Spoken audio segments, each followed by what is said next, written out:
Les damos la bienvenida a este nuevo ciclo de conversatorios de la Asociación Nacional de Fiscales. El Ministerio Público en el proceso convencional. La tarde de hoy tenemos dos tremendos expositores. En primer lugar, les quiero presentar a Silvana Ávaros. Ella es abogado de la Universidad de Valparaíso, es además profesora de la Cátedra de Derecho Procesal de dicha universidad y es doctora en Derecho Procesal y además diplomada en Estudios Avanzados de la Universidad de Valencia, España. En segundo lugar, nos acompaña el profesor don Rafael Blanco. Él trabaja en la escuela de la Universidad Alberto Hurtado. Él es profesor de Derecho Procesal Penal y además es investigador del Centro de Estudios, del Centro de Políticas Públicas de dicha misma Casa Central. Antes de iniciar este conversatorio con estos panelistas a quienes he presentado, quisiera contarles dos cosas. En primer lugar, que a todas las personas que nos acompañan el día de hoy en este conversatorio se va a sortear 8 libros de la editorial DER. Eso lo haremos una vez que hayamos terminado esta exposición. Y el formato de este conversatorio está dividido en dos partes. En primer lugar, realizaremos una exposición partiendo por la profesora doña Silvana Ávaros, quien expondrá durante 25 minutos, 30 aproximadamente. Luego se le dará el pase al profesor Rafael Blanco y luego vendrá un proceso de réplica entre 5 y 10 minutos. Y si el tiempo nos acompaña y nos lo permite, vamos a hacer una rueda de preguntas que ustedes nos van a ir haciendo en el chat. Y luego daremos el nombre de las personas que ganaron alguno de estos 8 libros que tenemos para entregarle a ustedes por unirse a este conversatorio. Así que, profesora, estamos listas para escucharlos, muy atentas, cuando usted guste. Está sin audio. Perfecto. Hola, buenas tardes a todos. Mientras comparto una pequeña presentación, me es obligatorio agradecer de verdad, muy sinceramente, a la Asociación Nacional de Fiscales por esta invitación, a la posibilidad también de compartir panel con el destacado abogado, jurista y amigo, afortunadamente, Rafael Blanco, de quien yo también fui alumna alguna vez en algún diplomado ahí de la Universidad Alberto Hurtado, muy importante, el primer diplomado sobre la reforma procesal penal, por ahí por el año 2000, para que vamos a sacar cuentas. Pero bueno, eso, y bueno, está reemplazando también a una estupenda colega a quien estimo mucho y admiro mucho también, que es Elena Santibáñez. Así es que por todos lados estoy muy contenta y agradecida de la invitación. Bueno, voy a hacer una revisión, voy ya está compartiendo, entiendo, se ve mi... Perfecto, entonces yo voy a tratar en estos minutos de proceder a dar una panorámica de cuáles han sido las principales reformas que introdujo o pretende introducir el proyecto de nueva constitución al sistema, a este sistema tan bien diseñado en su momento de precisamente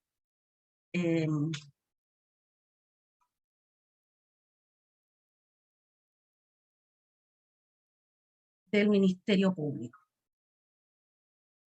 Bueno, lo primero es presentarles esta, voy a achicar la imagen si me permiten aquí, ya, aquí, presentación del cómo lo voy a estructurar esta ponencia.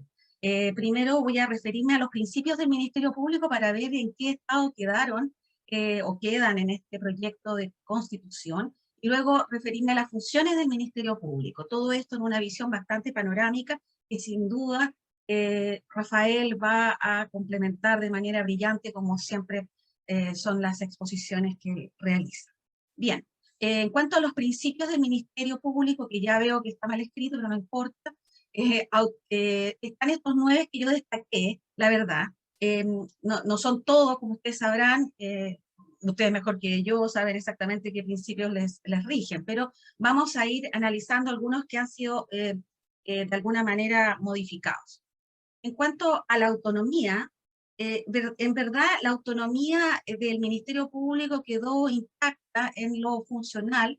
En eso el artículo 365 del proyecto señala que precisamente la Fiscalía, el Ministerio Público es un órgano autónomo, igual como lo señala la Constitución actual en su artículo 83. Lo que no se logró aparentemente es esta autonomía financiera que promovía la Asociación Nacional de Funcionarios y que no aparece al menos en el texto de manera expresa, aunque sí aparecen las funciones propias del manejo financiero luego a cargo del Comité de Fiscales. En cuanto a la jerarquización, si bien se mantiene la estructura jerárquica y de obediencia debida sobre la cual se construyó siempre el Ministerio Público, lo cierto es que, y se mantiene la figura unipersonal del fiscal nacional y los fiscales regionales al mando, uno de la Fiscalía Regional y de la Fiscalía en general, y los otros en las fiscalías regionales, lo cierto es que se restan bastantes facultades al fiscal nacional, como lo vamos a ver un poquito más adelante, de manera que esta jerarquización se ve un poco resentida en cuanto a al poder, digamos, que va a tener el fiscal nacional dentro del esquema de la jerarquía del Ministerio Público. Por otra parte, se fortalece el comité de fiscales, compuesto por los fiscales regionales, con lo cual entonces se está fortaleciendo una suerte de gobierno más bien colegiado del Ministerio Público en este proyecto. También, y es una cuestión importante en cuanto a la jerarquización, que era algo que era muy, digamos, era un anhelo, tanto en el Poder Judicial como también en estas instituciones, que las autoridades superiores de alguna manera no tuvieran el control disciplinario tan directo sobre sus funcionarios. Efectivamente, estas facultades disciplinarias pasan al Comité de Fiscales Regionales y ya no están en poder del fiscal nacional. Con lo cual, también eso es una cuestión que podría valorarse positivamente.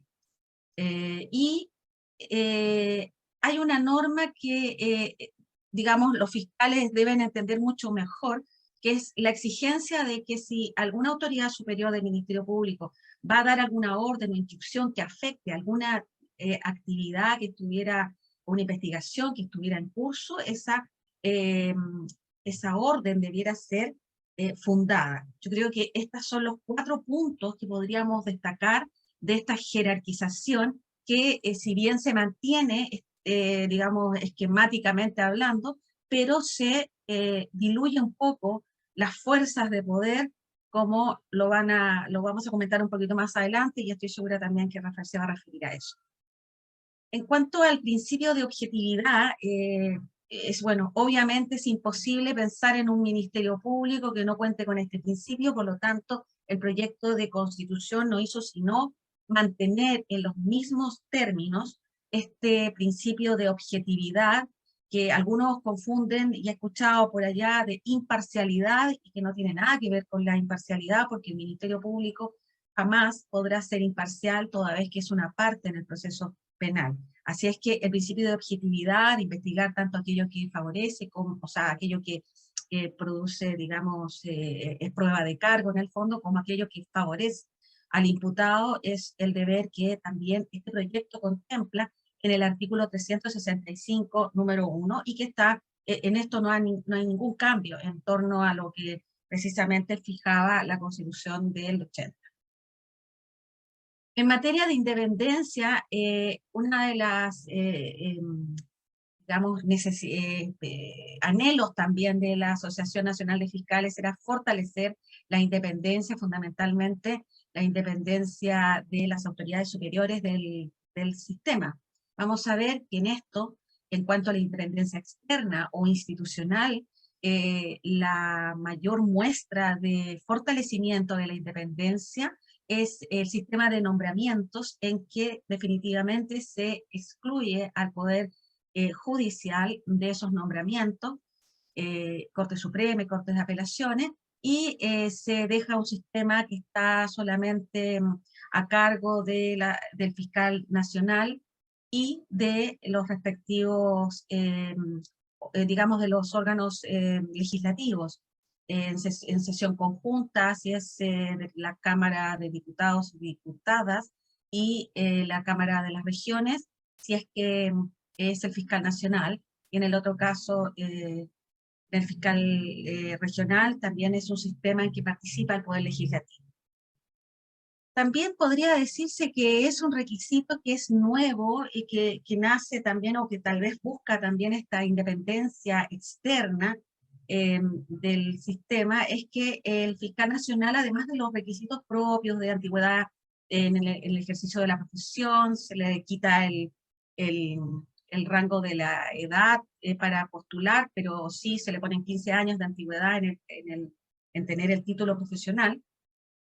Se agrega el requisito de que tenga, digamos, que sus competencias sean manifiestas, con lo cual igual se trata de evitar un cierto, tal vez, manejo político del nombramiento de la persona, buscando siempre que sea una persona que tenga una competencia en la materia bastante específica. Bueno, este sistema de nombramiento, por cierto, si bien se elimina o saca, digamos, al Poder Judicial, lo cierto es que lo deja muy, muy cercano al Poder Legislativo, y también con intervención en algún momento de este sistema de alta dirección pública, que, como todos sabemos, lamentablemente ha sido un sistema que ha sido fuertemente criticado, que es muy permeable al tema político. Por lo tanto, uno de los riesgos de este sistema, que se han apuntado por varias personas muy autorizadas, es, claro, los riesgos de politización en estos sistemas de nombramiento de las autoridades, de las más altas autoridades del Ministerio Público. Pero esto es una cuestión bien difícil de manejar, porque o sea por el Poder Judicial, o sea por el otro sistema que se está creando, la verdad es que las posibilidades de que se filtre las fuerzas políticas es una cuestión bastante difícil de conseguir. Pero bueno, se está haciendo este intento, al menos por la vía de retirar al Poder Judicial y tratar de buscar un sistema más objetivo, como sería, y esperamos que así que funcione de esa manera, este sistema de la alta dirección pública, que es el que en el fondo elabora las ternas. Desde el punto de vista de la independencia interna, o sea, aquella o personal, aquella del fiscal en el ejercicio de sus funciones, lo primero es señalar bueno, existe, como les mencionaba ya, el control disciplinario colegiado, o sea, ya no va a estar a cargo el fiscal nacional. Por lo tanto, al estar en un órgano colegiado, que es este comité, bueno, no existiría tanto riesgo de que el fiscal se pudiera sentir en cierta forma constreñido a tener que cumplir o hacer o desempeñar su trabajo de conformidad a los requerimientos o tendencias de él y sus superiores. En cuanto a las evaluaciones y calificaciones, también quedan a cargo, se retiran del fiscal nacional y quedan a cargo de este órgano colegiado, que es que ha existido por lo demás en el Ministerio Público, no es nuevo, que es digamos, este comité de Ministerio Público, que tenía otro nombre, pero básicamente es lo mismo. La otra cuestión importante es que las órdenes que las autoridades superiores del Ministerio Público den a los fiscales y que pudiera afectar una específica investigación que estuviera en curso deben ser fundadas. También está otra cuestión que busca y que es bastante marcado en el proyecto, es el respeto por la carrera funcionaria. consignado en el 363.3. La idea es que los fiscales adjuntos puedan ser ascendidos, promovidos, digamos, y puedan tener en vistas una carrera funcionaria que pudiese llevarlos incluso a cumplir la tarea de ser fiscal regional, lo cual tiene de bueno y tiene de negativo, como podríamos apuntar un poquito más adelante. Pero sí, esto es otra cuestión que en la medida en que a las personas se les garantiza una carrera funcionaria, también eso coadyuva a la independencia interna de ellos. También se señala, es una norma constitucional en este proyecto, que el cumplimiento de las funciones de los fiscales adjuntos, en el 370 del proyecto, se van a desarrollar de conformidad a la ley y a la Constitución. Esto me parece que podría responder a aquel anhelo que también, una de las reformas que pedía la Asociación Nacional de Fiscales, que era que se entendiera que los fiscales adjuntos eran más bien independientes en lo funcional, que esa era una cuestión relevante. Bueno, ellos van a cumplir, o sea, ¿cuál es el límite en su ejercicio? La Constitución y la ley. Por lo tanto, también eso responde a una cierta, a un fortalecimiento de la independencia. Hay otro principio que se incorpora dentro del quehacer del Ministerio Público, que es el respeto y promoción de los derechos humanos.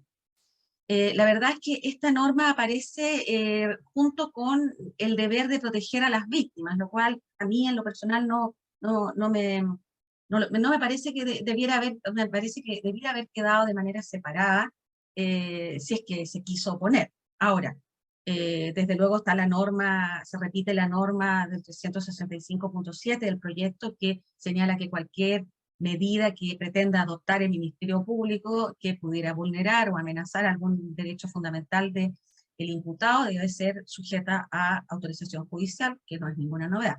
Lo curioso es que tal vez resulta reiterativo decir que además el Ministerio Público va a funcionar respetando y promoviendo los derechos humanos. ¿Por qué? Porque el artículo 2, el 19 y el 20 del proyecto de Constitución establecen de manera meridianamente clara que los órganos del Estado deben promover y respetar los derechos fundamentales de las personas. Por lo tanto, ir órgano por órgano diciéndolo, no sé si será lo mejor, pero bueno, en este tema de respeto y promoción de los derechos humanos, yo creo que lo que abunda no daña, así que aquí está en el 365.2. La interdicción de funciones jurisdiccionales quedó exactamente igual, por lo tanto en este punto no hay mayor novedad.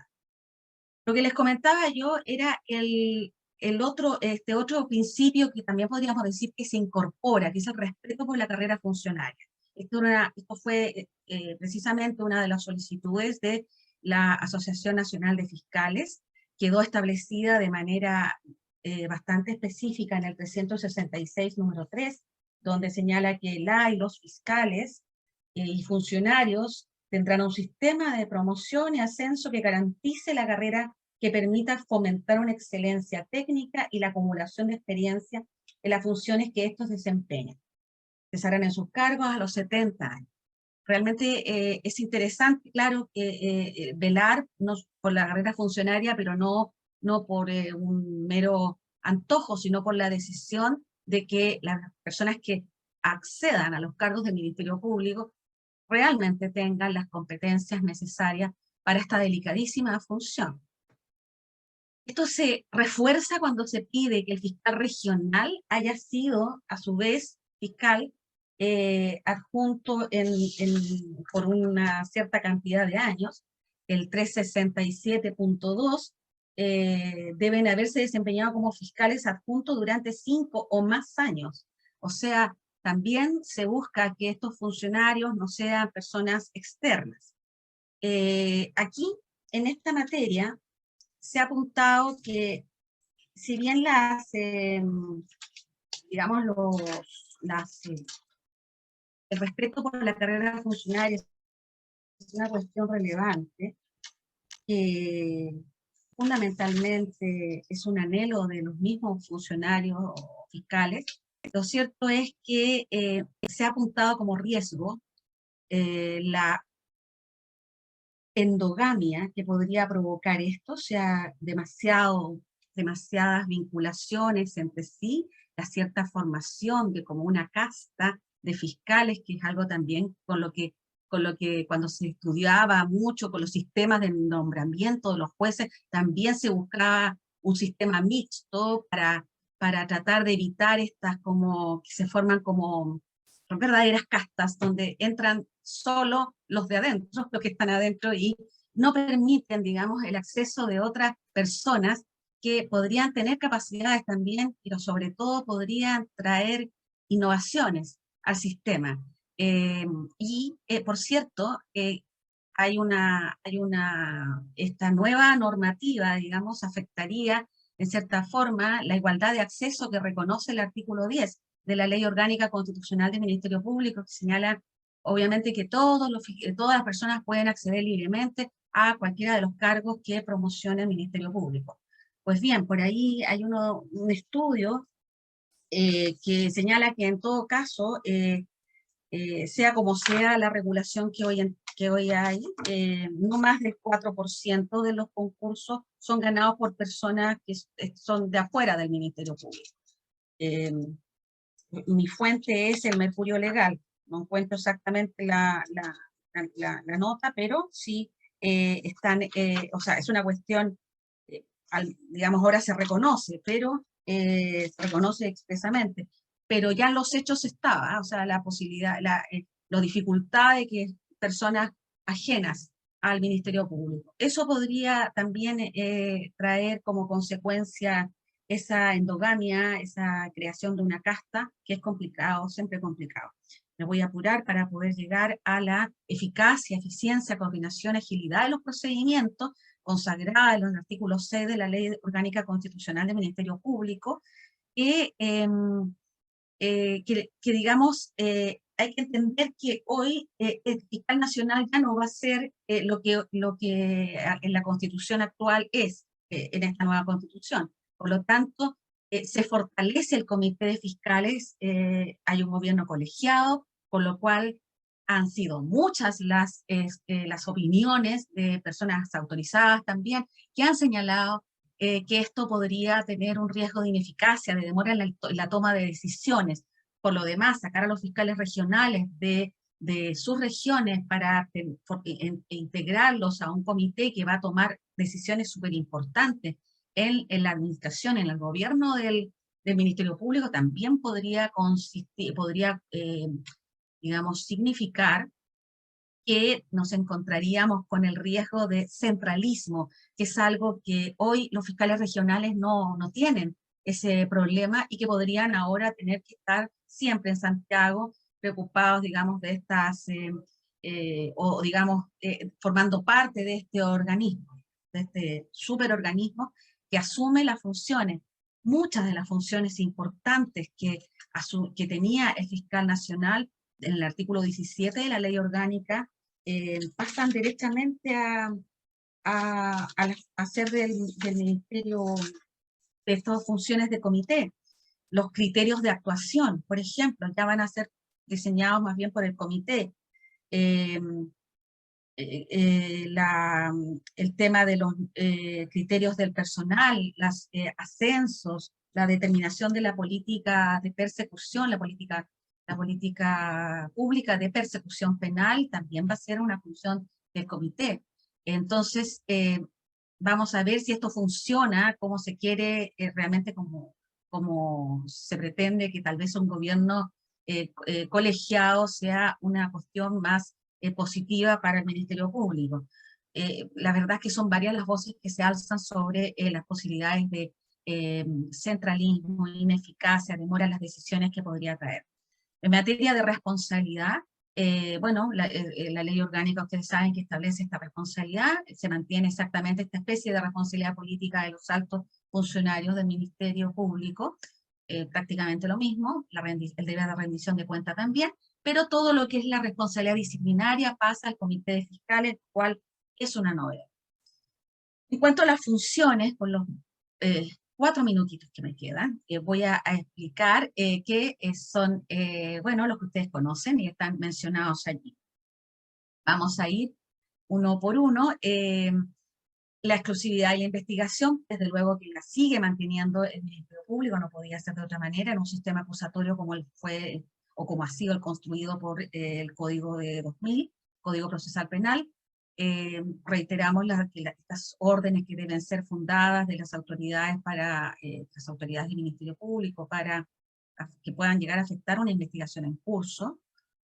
En la relación con las policías se mantiene la misma situación, pero hay una novedad que es como quedaron a medio camino siempre en las facultades, digamos, primero la facultad de imperio, siempre existe esta posibilidad, también está en la Constitución actual, pero hay que considerar que por más que esté en la Constitución, siempre está el artículo 82 del Código Procesal Penal, que es un artículo que está ahí y que no ha podido sacarse y que es, la verdad, una exigencia, siempre ha sido una exigencia de las policías, el poder no dar cumplimiento a las órdenes del Ministerio Público, incluso sin expresión de causa. Eso o habrá que modificarlo o habrá que excluirlo, pero hoy la norma, que es muy parecida a la que tiene el proyecto, estas normas conviven perfectamente. O sea, existe esta facultad de imperio, se señala que no puede la autoridad requerida decir absolutamente cuestionar la orden, sin embargo el artículo 82 ha seguido sobreviviendo perfectamente. Se incorpora la posibilidad de que el Ministerio Público introduzca o participe en la fijación de metas y objetivos de las policías, pero quedan sin facultades disciplinarias, que es una cuestión que se discutió mucho, que podemos conversar de eso más adelante, cuando se gestó el Código Procesal Penal, que fue una cuestión a la que los policías desde luego se opusieron, y esto que fue pedido ahora también por la Asociación Nacional de Funcionarios digamos, de fiscales, tampoco se logró, por lo tanto quedan sin facultades disciplinarias sobre las policías. En cuanto al ejercicio de la acción penal, bueno, se establece por supuesto el ejercicio de la acción penal pública, no es un monopolio desde luego, la víctima y las demás personas autorizadas por ley pueden ejercer también la acción penal, y se establece esta norma del 365 que permite al Ministerio Público iniciar investigación y ejercer la acción penal a pesar de que la ley señale que determinado órgano público tiene la exclusividad en el ejercicio de la acción penal.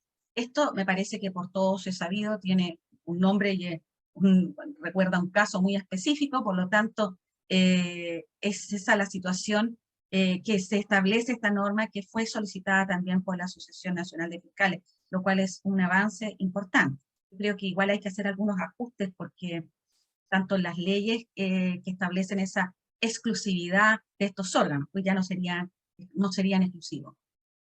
Y en cuanto a la protección de las víctimas, que también fue algo y testigos que fue solicitado expresamente por la asociación, la verdad es que se mantiene la situación más o menos igual, se le otorga también el derecho a accionar, pero no hay una norma específica que, digamos, que permita proteger de manera especial a las víctimas, sino que tendrían que solo estar a las normas generales que establece el proyecto, el artículo 24, sobre delitos de lesa humanidad, 27, sobre violencia de género o violencia contra las mujeres, y el 113 que otorga, se me acabó el tiempo, pero con esto termino, que otorga el proyecto, digamos, la defensa jurídica gratuita. Básicamente este es el panorama general que yo pretendía dar en tiempo, y después quedamos para las preguntas. Sí, lamentable, nos quedó un poquito, nos faltó el tiempo, pero ahora vamos a seguir con el profesor Rafael Blanco, lo escuchamos atentamente, profesor. Por favor, puede abrir su micrófono.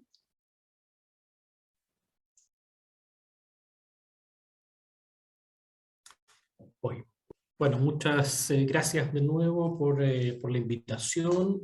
Encantado de estar compartiendo este panel además con la profesora y amiga Silvana Daros, una exposición muy ordenadora, creo yo, muy clara, muy exhaustiva, ¿no? Felicitaciones, Silvana.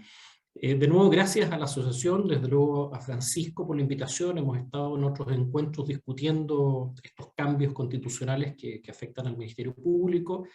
Gracias a Carmen Gloria por la conducción de este encuentro y a todos los que están detrás, Tiare, Mario y Constanza, por la organización, ¿no?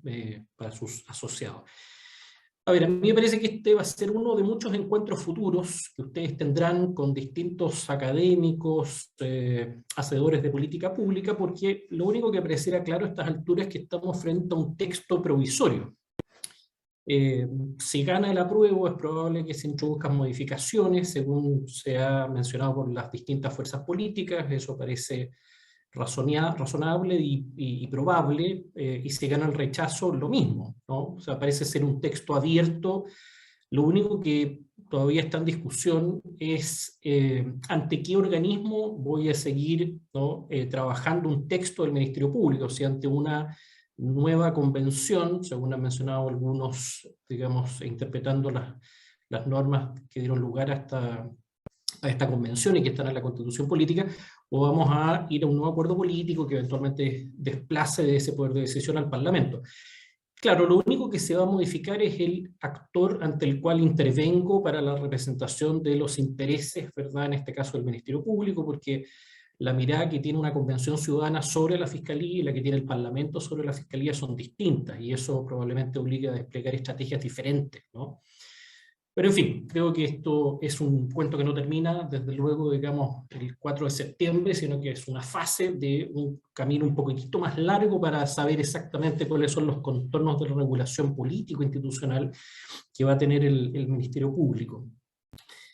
Y no quiero dejar además de, ya que están acá ustedes, digamos, que son los promotores de este encuentro, reconocer el trabajo de la asociación, porque el texto que hoy día presenta la convención no es exactamente el mismo texto que estuvo en las dos primeras propuestas de la Comisión de Sistemas de Justicia. Y yo creo que hay por lo menos 2 o 3 aspectos del texto que tienen mucho que ver con la incidencia que las fiscalías regionales, la asociación, ¿verdad?, distintos grupos de académicos y sociedad civil, la presión que ejercieron para modificar, por ejemplo, la estructura de un gobierno colegiado, como originalmente se planteaba, la ausencia de un modelo de jerarquía dentro de la institución, reconocido por la Constitución.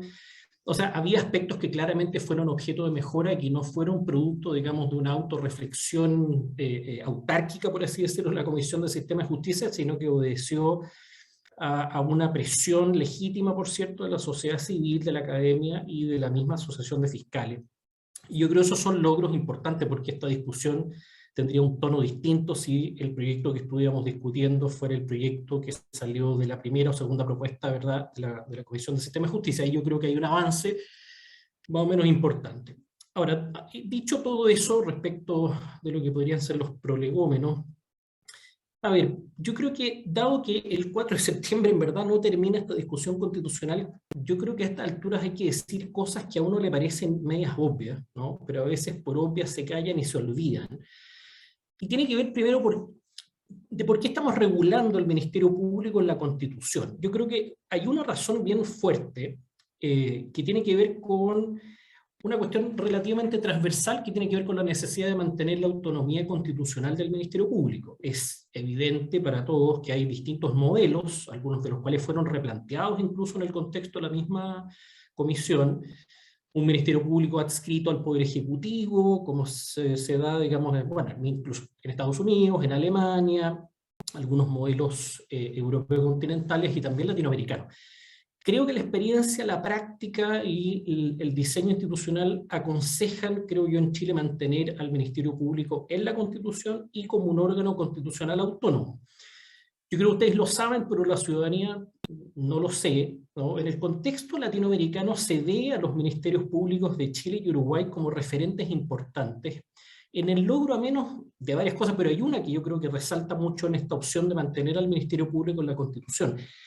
Y es que sería difícil que alguien sostuviera razonablemente que el Ministerio Público es un instrumento político de la mayoría política de turno o de quien está en la administración del Estado, ¿no? En Chile me parece que una de las cuestiones que se logró asentar es un Ministerio Público que goza no solo de una razonable autonomía, sino que además la ejerce adecuadamente. Y yo creo que esa es una cuestión que hay que preservar en el tiempo, lo cual obliga a mantener el diseño, ¿no?, de órgano constitucional autónomo. Pero si uno mira la experiencia latinoamericana, este es uno de los grandes problemas de los ministerios públicos, utilizados como brazos o articuladores políticos para la persecución de opositores de turno, ¿no? Esto recorre toda la región, no es una cuestión, digamos, menor. El haber logrado instalar un ministerio público razonablemente autónomo es un activo que yo creo que hay que preocuparse de preservar. Tiene otros problemas de los cuales podemos hacernos cargo y discutirlos, pero esta es una primera cuestión que yo creo que hay que constatar. Y que desde distintos sectores políticos, cada vez que se persigue a alguien, ¿no?, de algún grupo político particular, se diga que el Ministerio Público está instrumentalizado.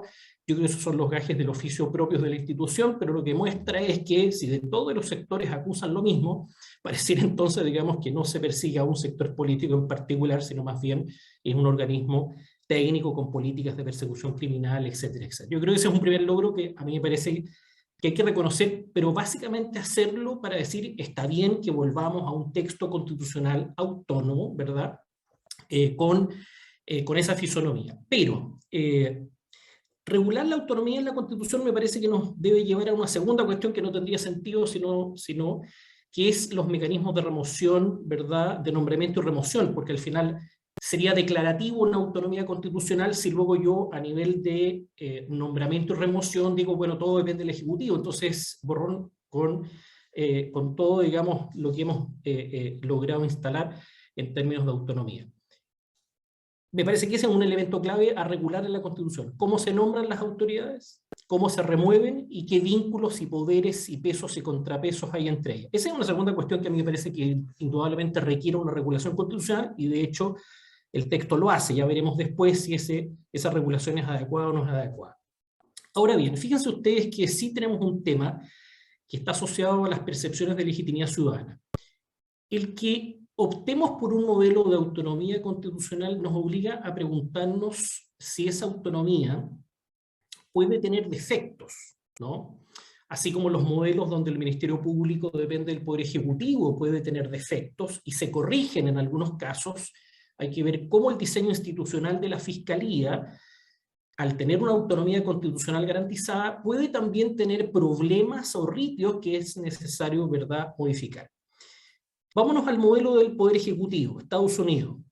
Dado que el Ministerio Público depende del Poder Ejecutivo, ¿qué pasa cuando quien es sujeto pasivo de persecución es la propia autoridad administrativa, ¿no? Piensen ustedes los casos de los expresidentes Bill Clinton, ¿no?, y Donald Trump. Estoy pensando en los fiscales Kenneth Starr y el fiscal Miller. Esos fiscales que perseguían la responsabilidad de los primeros mandatarios no eran fiscales del Ministerio Público, eran fiscales externos, autónomos a la estructura jerárquica de la institución, pero que daban razonables, ¿verdad?, garantías o prendas de independencia para hacer efectiva la persecución y responsabilidad penal de esos mandatarios. El punto en Chile es al revés. ¿Qué pasa si el sujeto pasivo de la persecución es un fiscal o una autoridad del Ministerio Público? La ley orgánica de la Fiscalía lo que nos propone es que sea un fiscal, o el nacional, o el nombramiento de alguien por el nacional, dependiendo de la estructura jerárquica de quién es el responsable. Parecería interesante pensar en un modelo con mayores dosis de autonomía, ¿no?, que tratándose de la responsabilidad penal de un fiscal o una autoridad, la persecución corresponda a un ente externo y la ley pudiera entonces, digamos, estructurar un sistema de nombramiento que permitiera garantizar no solo mejores condiciones de legitimidad, sino condiciones de autonomía e independencia. Esos son los costos, me parece a mí, de optar por un modelo de autonomía constitucional genuino del Ministerio Público, porque una de las cosas, digamos, que pudiera plantearse es, bueno, ¿con qué nivel de genuina autonomía y percepción de legitimidad institucional voy a perseguir a un fiscal, digamos, que se ve envuelto en asuntos criminales si es perseguido por otro par o por alguien de la propia institución? Ese es un tema que a mí me gustaría dejar allí, pero que son los bemoles que tienen, ¿verdad?, los modelos de autonomía. Segunda cuestión que requiere regulación constitucional es que está bien, lo mencionaba Silvana al pasar, que tiene que ver con la facultad de dirigir en forma exclusiva la investigación de los delitos.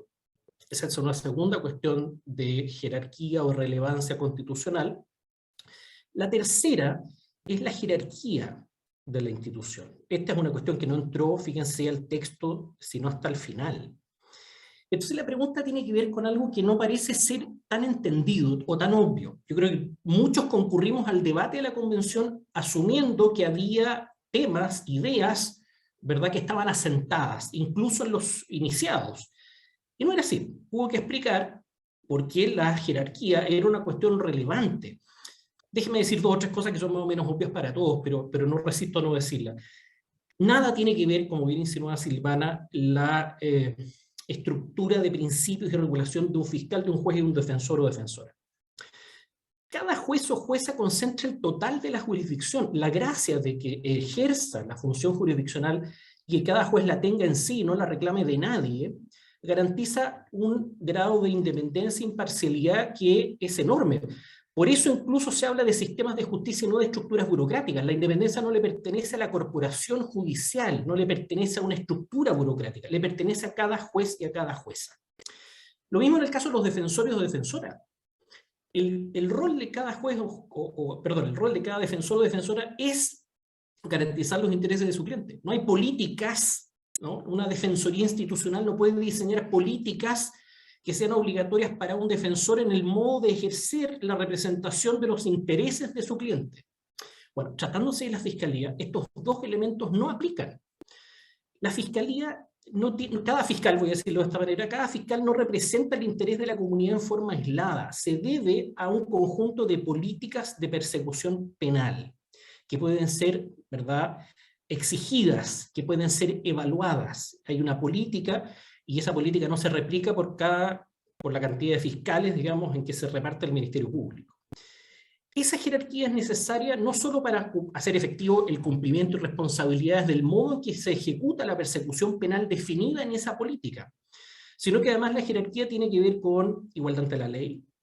A personas situadas en una misma condición le voy a aplicar modelos de resolución diferentes si están exactamente en esa misma condición, ¿verdad?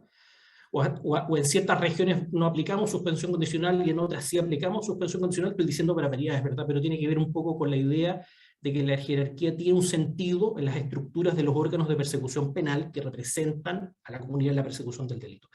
Evitar arbitrariedades, por tanto, ¿no? Y temas de legitimación.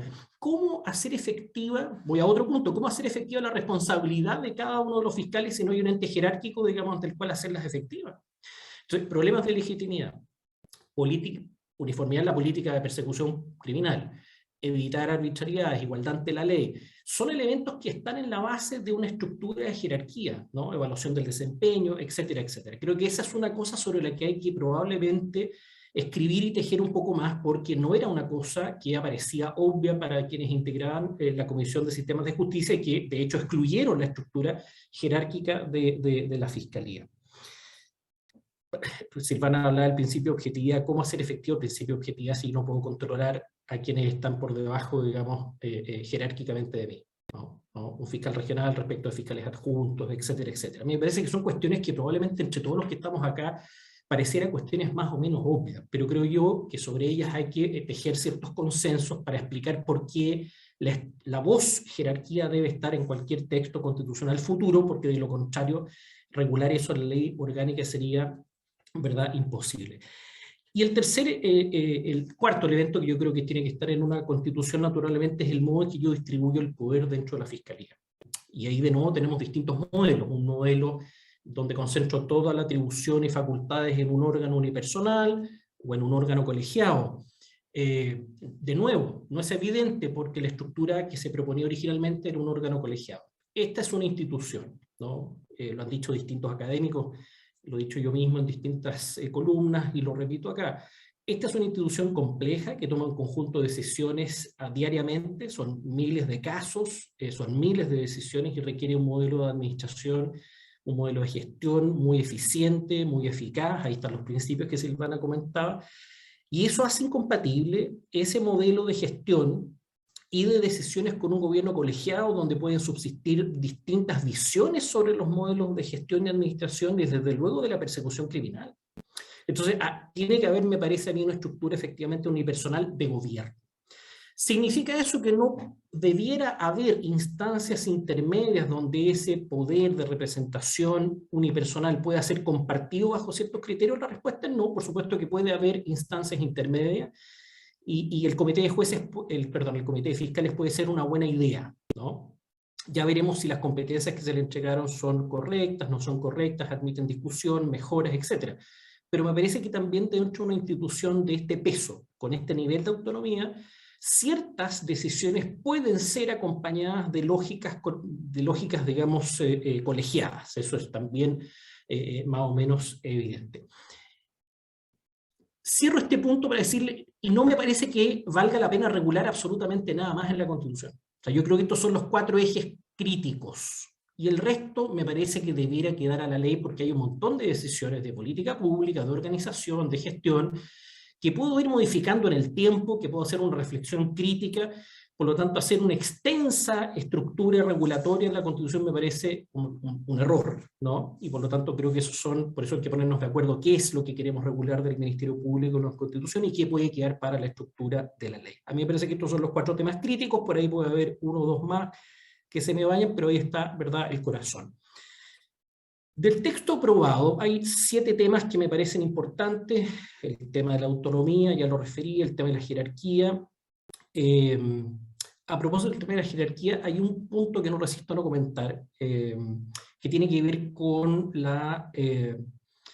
digamos, el contenido del texto exigiendo a las autoridades de la institución, cuando inciden en casos que están en investigación, dice el texto, fundar órdenes e instrucciones. A mí me parece, yo le agregaría un apellido a eso, porque me preocupa el nivel de burocracia que eso pueda llevar.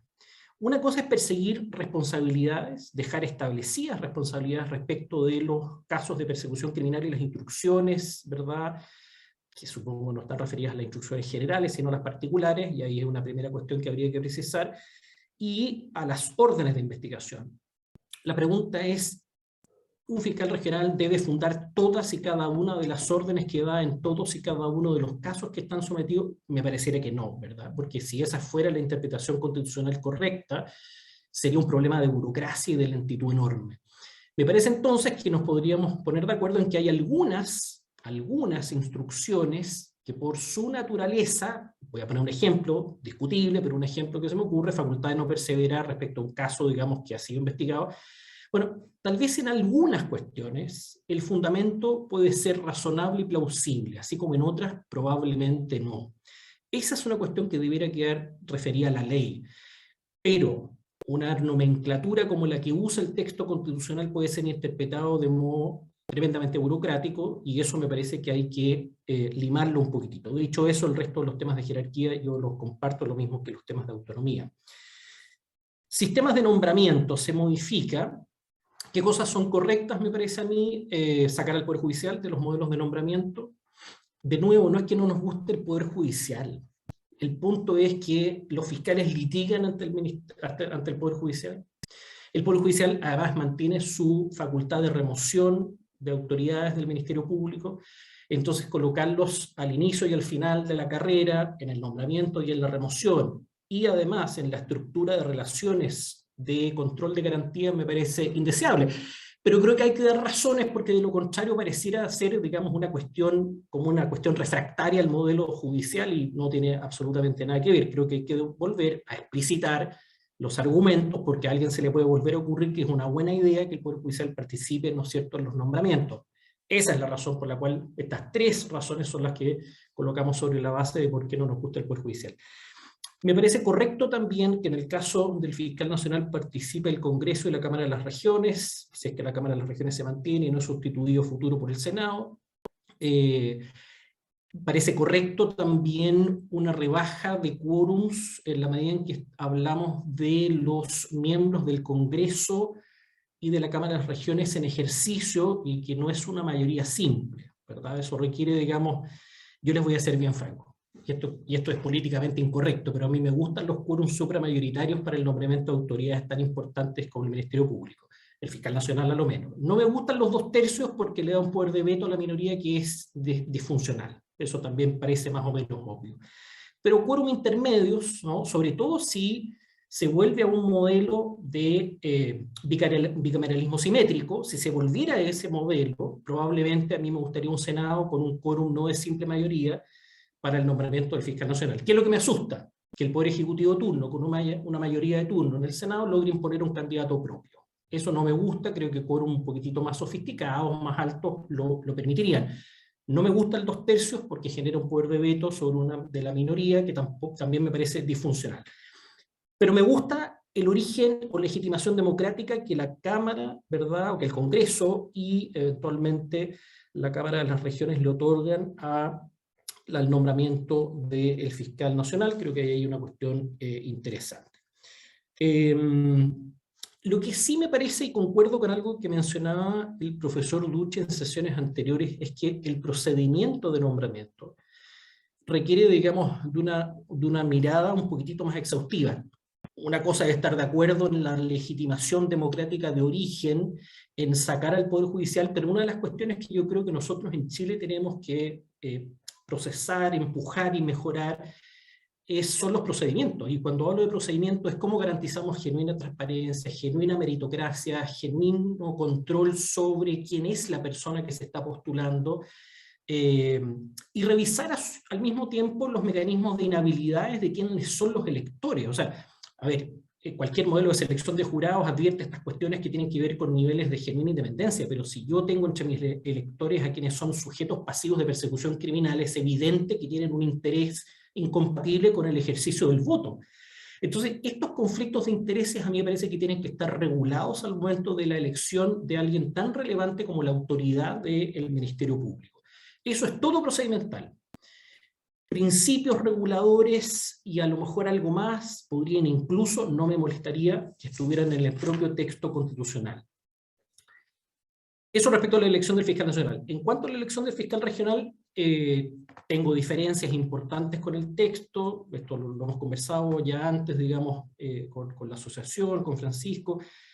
Yo creo que es bueno el aire fresco, creo que exigirle al fiscal regional tener 5 años de ejercicio como fiscal adjunto previo es indeseable, es un error, pero de nuevo, la pregunta es, ¿a mí no me gusta? ¿Es una cuestión de piel? La respuesta es no, y hay que dar fundamentos, y esta es una cuestión que tenemos que discutir.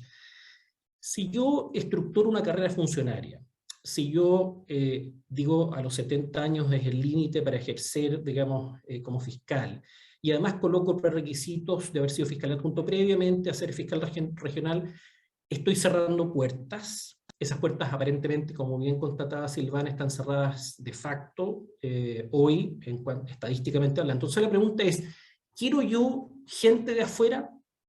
Y la respuesta a mí me parece sí, es útil, ¿no? Aquí hay un listado de cosas así muy de lista de supermercado que construí, pero tiene que ver con revisión, revisión de prácticas y lógicas institucionales. Yo desconfío de las instituciones que dicen, no, yo tengo una autocrítica tan grande que soy capaz de reflexionar críticamente sobre mis propias prácticas, mis errores, cada cierto tiempo estoy ventilando esto, las discutimos, las mejoramos. No. Todos los que tenemos experiencia en el Estado, digamos, sabemos que eso no es así, que los sistemas de evaluación del desempeño son deficientes, tanto en la administración central como en los órganos autónomos, y probablemente en los órganos autónomos con altos niveles de autarquía eso es aún peor. Y eso requiere, digamos, de un esfuerzo institucional para decir, mire, tenemos que construir modelos donde esa auditoría se produzca. Y uno de los modos en que esa auditoría se produce es la incorporación de gente que viene desde fuera. Cambiar modelos de gestión. Yo creo que eso también requiere autocrítica externa. Interrumpir dinámicas de favores. Si yo soy electo, voy a premiar a aquellos que me apoyaron, o aquellos a los cuales, digamos, le debo una cierta adscripción histórica, grupos de poder internos que se van reproduciendo. Pero además es bueno atraer capital humano. O sea, el gran dilema de las empresas públicas y privadas hoy día es cómo atraigo capital humano de calidad a la institución, no cómo cierro la institución a los míos, porque eso lo que hace es perpetuar prácticas, ¿verdad?, lógicas de poder, estructuras de grupo, y eso no se desarma institucionalmente por dentro, menos si las instituciones se cierran. Yo creo que es un riesgo que hay que advertir, que hay que procesar, cómo compatibilizar genuinas aspiraciones de carrera funcionaria y de estabilidad para los buenos, que tiene que ir acompañada con mecanismos de gestión del desempeño muy intensos, muy intensos. Este es un gran problema, ¿verdad?, de los modelos de gestión de personal de la administración del Estado. O sea, eliminar lógicas de compromiso, ¿no? Eso le queda Les pregunto, perdón, ¿cuál es el gran problema de la Academia Judicial hoy día? Que quiere atraer abogados y abogadas de experiencia, ¿verdad?, exitosos en el ejercicio de la profesión, pero que no están disponibles para ingresar a la carrera haciendo su ingreso a través de la academia judicial, con procesos de formación, etcétera, etcétera.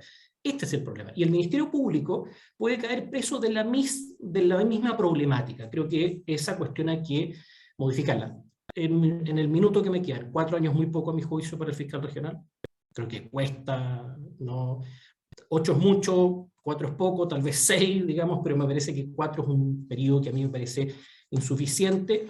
Me parece bien para los fiscales adjuntos el sistema de ADP, Alta Dirección Pública, ya sea que sea un órgano interno, fíjense lo que voy a decir, no me molesta que la Fiscalía tenga un sistema de ADP propio, al ser un órgano autónomo, bajo condición de que los integrantes de esas comisiones sean externos al Ministerio Público, o sean minoría.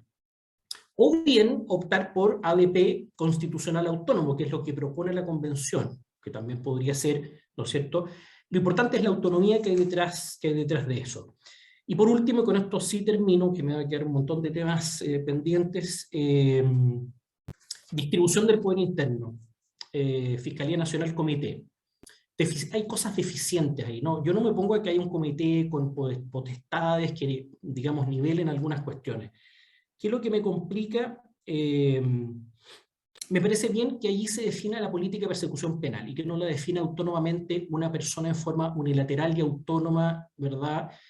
Pero a condición de que esa política en el seno de ese comité se ventile en un contexto más abierto con la sociedad civil, con la academia, con las organizaciones ciudadanas, porque si no lo que hacemos es volver a cerrar a la institución.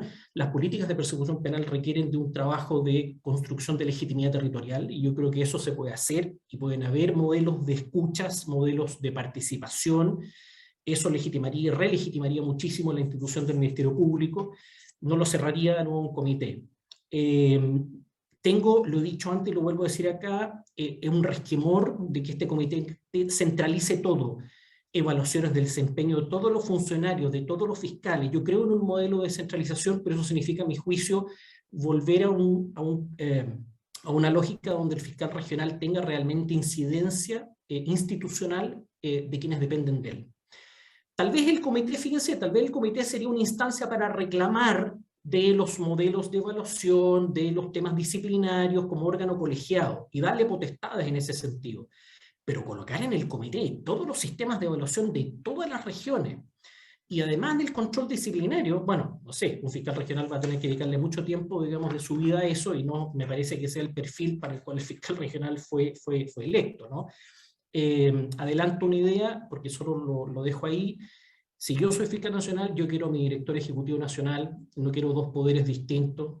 Yo lo nombro, si me equivoco, yo tengo que responder frente a la institución, pero no puede ser que el director ejecutivo lo nombre un colegiado, que luego hace pesos y contrapesos. Si esto es un tema de gestión, creo que hay que revisar, ¿verdad?, esa decisión también. Lo dejo hasta ahí, porque si no me voy a extender mucho, quedaron algunos temas, pero los trato después. Perdón por esto. No se preocupe, excelente, profesor, muchas gracias. La escuchamos, profesora Silvana, sus 5 minutos de réplica, desde ahora. Bueno, como siempre, yo estoy muy de acuerdo con varias cosas de las que mencionó Rafael.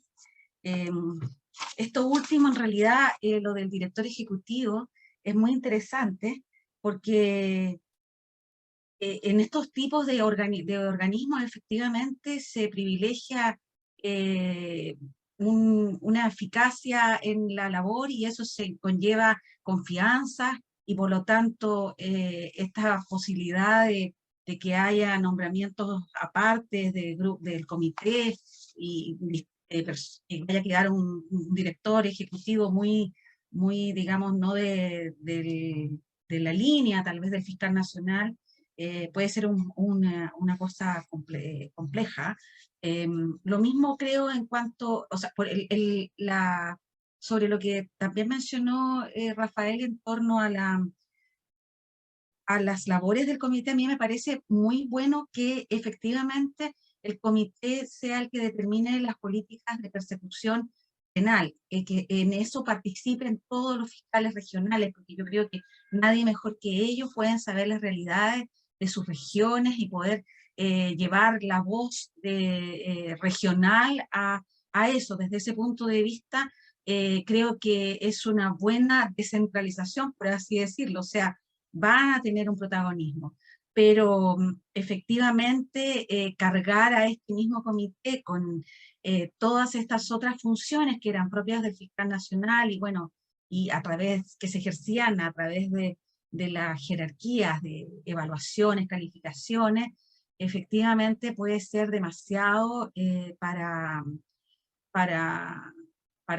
pueden ser demasiado, puede tornar esto un poquito ineficiente.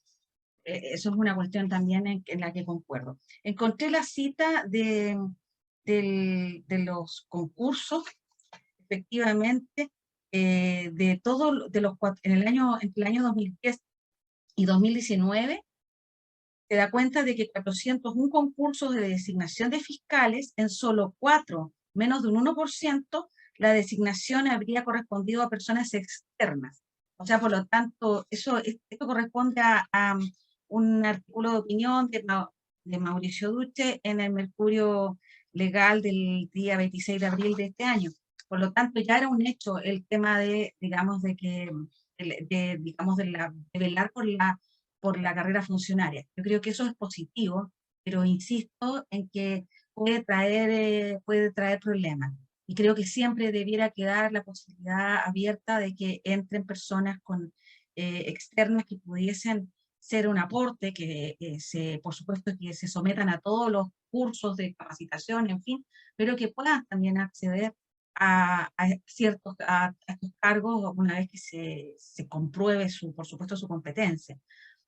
Por lo tanto, creo que en eso hay que tener ojo para no crear, digamos, un sistema muy atomizado que podría hacer también, hacer perder un poco también contacto con otras realidades a un órgano tan importante como este. Bueno, es lo que por lo pronto puedo comentar, Carmen Gloria. Gracias. Profesor, su tiempo, 5 minutos. Me preocupa una cuestión que no hemos mencionado acá, que tiene que ver con, no es una idea que haya circulado recientemente, pero sí ha sido discutida más recientemente, tiene que ver con este aislamiento del Ministerio Público, ¿no? Se habla mucho de esto. Es muchas veces el costo de la estructura institucional autónoma, pero creo que el aislamiento no es lo mismo que la autonomía. Yo creo que hay que combatir uno y promover otro, ¿no? Promover la autonomía, pero combatir el aislamiento. La pregunta es cómo se combate el aislamiento. Yo creo que hay dos vías diferentes que tienen destinatarios distintos. Yo puedo ser una fiscalía autónoma muy fuerte, impermeable a la utilización política, lo que no significa que yo establezca una estructura autárquica en el modo de entender esa autonomía. Y eso supone, respecto de la vida político-institucional, mayores niveles de, diría yo, relaciones con, por ejemplo, el Poder Ejecutivo.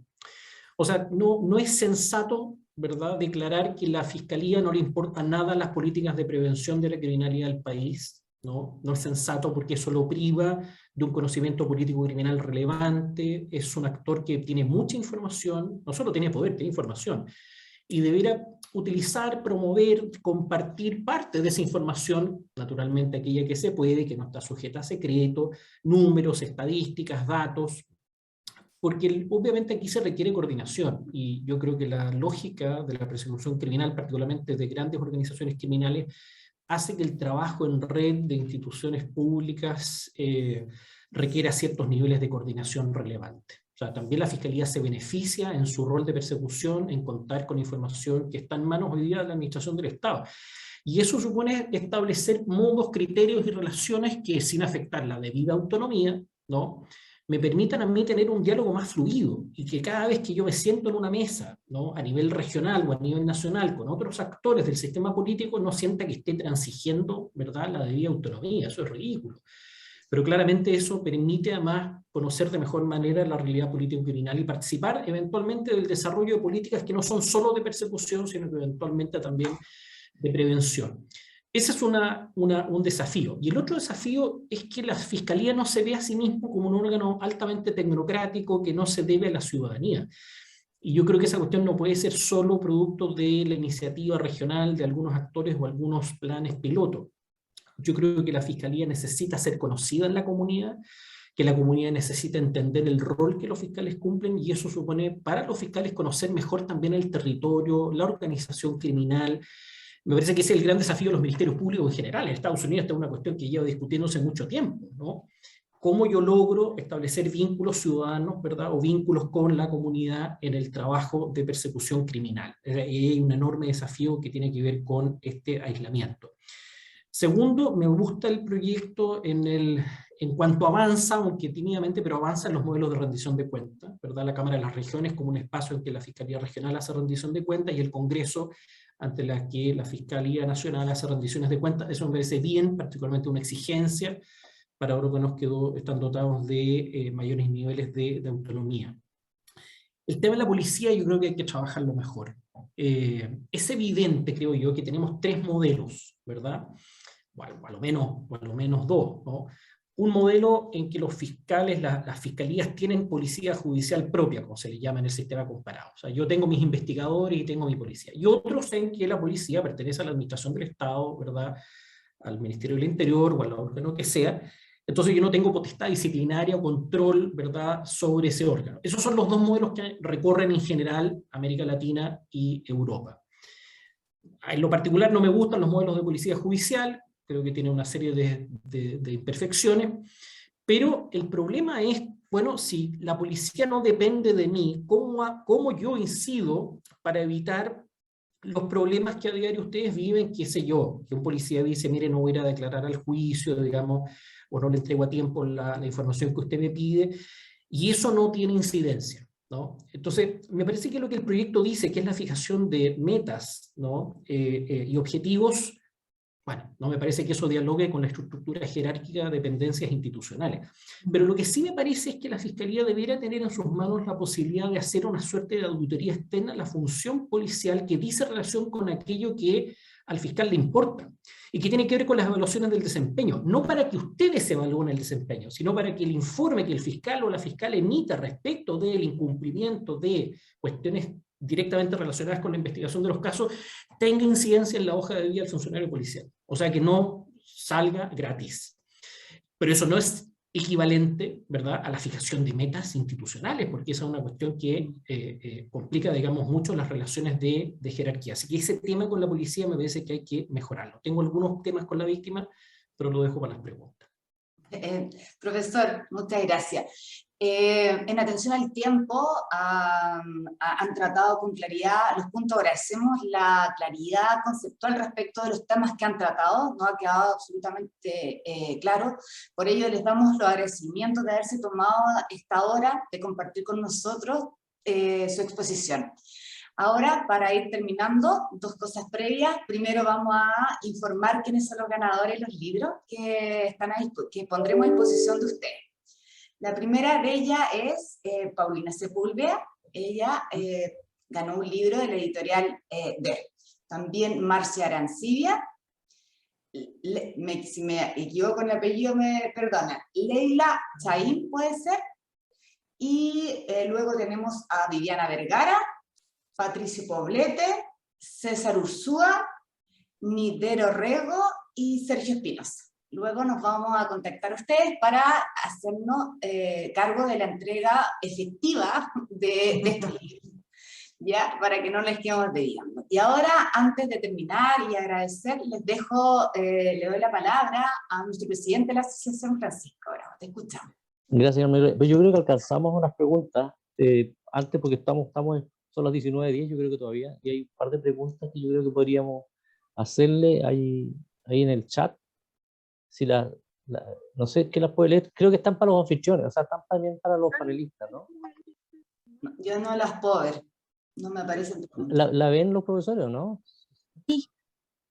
Sí, porque Patricia Ibarra, Renan Gallardo, Marcelo Leiva, yo creo que si los mismos panelistas la pueden leer y responden, pues yo creo que nos alcanza el tiempo.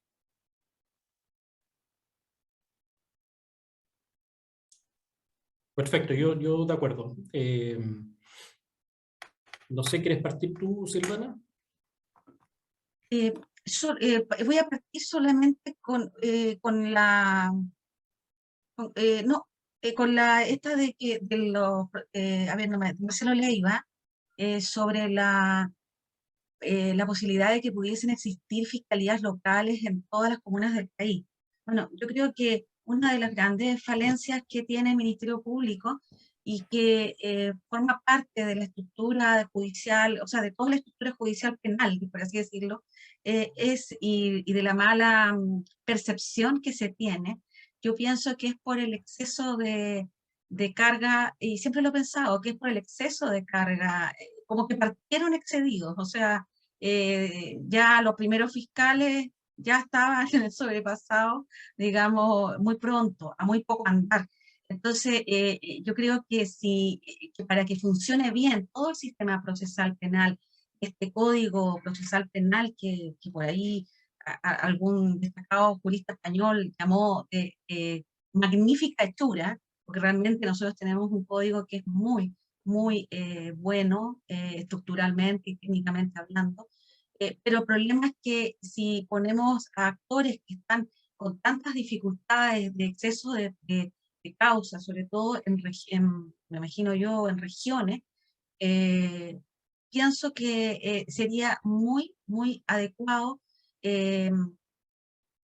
hacer que existiera, o sea, ampliar la planta del Ministerio Público y ojalá poder tener fiscalías locales en las principales ciudades de cada región, porque obviamente eso es una cuestión elemental. Esto acercaría la figura de los fiscales, podría producir mucho mejor control de muchas digamos, de la persecución penal en esa zona, y creo que es una de las mejores, lo mejor que se podría hacer antes que grandes modificaciones al código, antes que grandes modificaciones a todo. Yo creo que es aumentar el número de fiscales, por lo menos, si de fiscales me hablan. También podríamos hablar de la defensoría o de capacitar mejor a carabineros y todo eso, pero si estamos hablando de fiscalía, desde luego que sería una súper buena medida ampliar la cobertura de las fiscalías locales. Eso. Gracias, es una de las preguntas. Gracias, Silvana. Voy a leer la pregunta al profesor Blanco. ¿Qué le parece que la propuesta contenga una rendición de cuenta pública anual del fiscal regional y nacional ante órganos políticos? Pregunta de Renan Gallard. Lo escuchamos. Sí, gracias, Renan. Es un buen tema. Yo creo que es el costo de la autonomía, el costo de la rendición de cuentas, que tiene que ver un poco también con el origen, el órgano de origen del nombramiento, que a su vez goza de representación y legitimidad ciudadana. Es un órgano, digamos, posible, ante el cual yo rindo cuentas también, Fiscalía Nacional, ¿verdad? Y Fiscalías Regionales ante Cámara de las Regiones, si es que se mantiene esa estructura, y Fiscalía Nacional ante el Congreso. Yo creo que es una buena instancia de establecer mecanismos, digamos, para poner información, para contar resultados, pero también para exponer dificultades y problemas. Las rendiciones tienen que ver también a órganos que tienen la potestad legislativa, entonces yo creo que hay un feedback, digamos, interesante ahí de decir, bueno, yo vengo a rendir una cuenta, pero también vengo a contar los problemas institucionales, normativos, de los que ustedes tienen que hacerse cargo. Entonces la rendición de cuentas cumple distintos roles, ¿no? No es una suerte solo de interpelación, digamos, para que usted me diga, digamos, en qué se está equivocando. Yo creo que hay una cuestión mucho más bilateral. Me gusta ese modelo de rendición de cuentas, no, desde luego no es el único, pero en eso estoy de acuerdo. Eso es en relación a lo que dice Renan. En relación a lo que plantea Marcelo, a ver, esta es una cuestión bien compleja. Yo no digo que los fiscales adjuntos, ¿verdad?, tengan que ser aquellos que establecen vínculos necesariamente con la comunidad. Yo lo que digo es que la fiscalía tiene que establecer vínculos con la comunidad. Y eso puede ser a través de distintas instancias dentro de la institución, ¿no? Pueden ser órganos, personas, profesionales, y que son de dos tipos.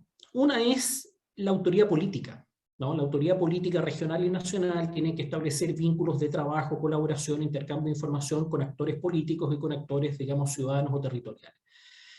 Y luego, digamos, hay instancias en las regiones en donde yo tengo a su vez dos tipos de actor u operador con los que yo tengo que establecer ese vínculo. Autoridades regionales, locales, gremiales, institucionales, legislativas, etcétera, donde de nuevo lo que yo necesito es ser interpelado e interpelar, ¿no? Pero eso requiere, digamos, de vínculos institucionales más formales, no ocasionales, que permitan a la Fiscalía darse a conocer, pero que permitan también a la comunidad decirle a la Fiscalía dónde están los problemas que la comunidad percibe que son problemáticos en materia de la política de persecución penal.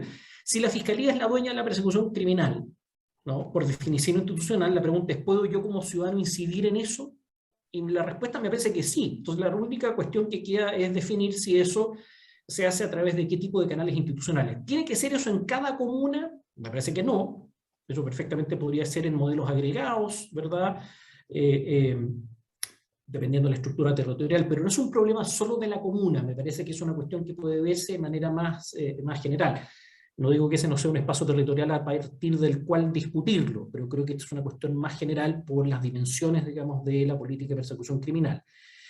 Y hay una pregunta también, perdón, y esto tiene que ver con modelos organizacionales, Marcelo, creo yo, porque, y esa es una cuestión no necesariamente legal, ¿no?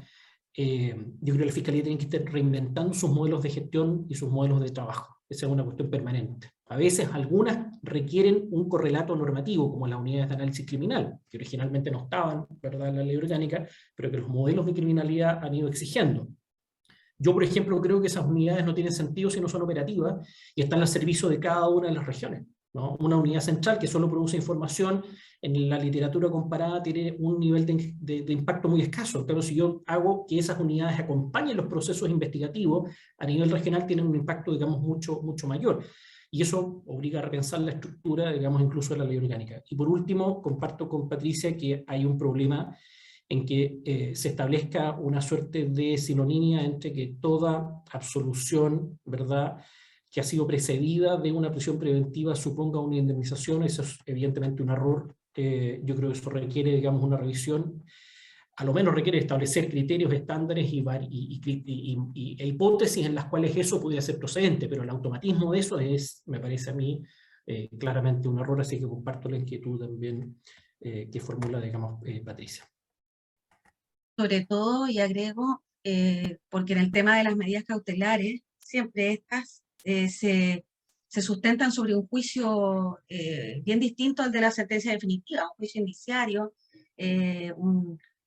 por así decir, un humo de buen derecho, simplemente. Entonces, con mayor razón hay que ser cuidadosos en el establecimiento de eso, o en la interpretación de esas normas como si fuera un derecho automático, porque la verdad es que la condena por error judicial a una prisión preventiva por algún, también supongamos una suerte de error, los análisis son distintos, los niveles de convicción son distintos y por lo tanto las consecuencias de un posible error debieran también tener su escalamiento, o sea, no puede ser automático. Comparto la opinión, Rafael. Como bien decía Julio Mayer, es distinto el nivel de convicción que requiero para evaluar un indicio, por ejemplo, pongo un ejemplo nuestro, en materia de control de identidad investigativo, a el estándar que voy a aplicar para establecer una presunción fundada de participación en medida cautelar, o el estándar de condena más allá de atuado razonable. ¿En qué se parecen las tres cosas? Básicamente en nada, ¿verdad? Entonces, extraer de esas tres hipótesis consecuencias equivalentes es un error procesal y también es un error político-criminal, ¿no? Así que También. estoy con la profesora Adaros y con la inquietud de Patricia.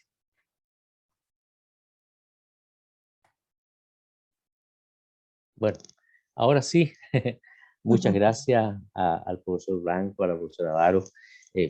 Primero, agradecerle también a Carmen Gloria, que ha moderado el panel, una gran amiga y fiscal del Maule, de Constitución.